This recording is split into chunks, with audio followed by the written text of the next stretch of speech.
আসসালামু আলাইকুম, সবাই কেমন আছেন? এই তো আজকে চিংড়ি মাছ দিয়ে ধনেপাতা বেশি করে দিয়ে ভর্তা বানাবো। তো ইচ্ছে ছিল ধনেপাতা ভর্তা বানানোর, তো চিংড়িও নিয়ে নিলাম সাথে। এই যেখানে ধনেপাতা পরিষ্কার করে ধুয়ে কেটে রেখেছি, আর এখানে সব কিছু মিলিয়ে কড়াইয়ের মধ্যে দেওয়া। একটু কাঁচামরিচ, পেঁয়াজ, রসুন আর চিংড়িকে ভেজে নিব। এটা যখন একটু হয়ে যাবে পরে আমি ধনেপাতাগুলো দিয়ে দিব। সয়াবিন তেল দিলাম আর সাথে একটু সরিষার তেলও দিব। একটু ভাজা ভাজা করবো, এটা ভাজা হয়ে গেলে পরে নামিয়ে নেব। প্রত্যেকগুলো ধনেপাতা একদম অল্প হয়ে গেল।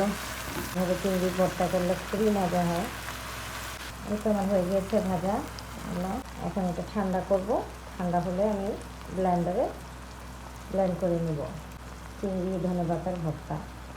এই যে ব্লেন্ডারে নিয়ে নিলাম, এটা ফাঁকি করব। এই যে ব্লেন্ডারে দিলে এরকম হবে, কাছে থেকে দেখে করলে আদা বাটা হয়, মানে বাটা বাটলে যেরকম হয় ওই রকমই হবে। আমার ভর্তা রেডি, বাটিতে ঢেলে পর আপনাদেরকে দেখাচ্ছি। এই তো আমার ভর্তা রেডি, অনেক মজার ভর্তা। আল্লাহ হাফেজ।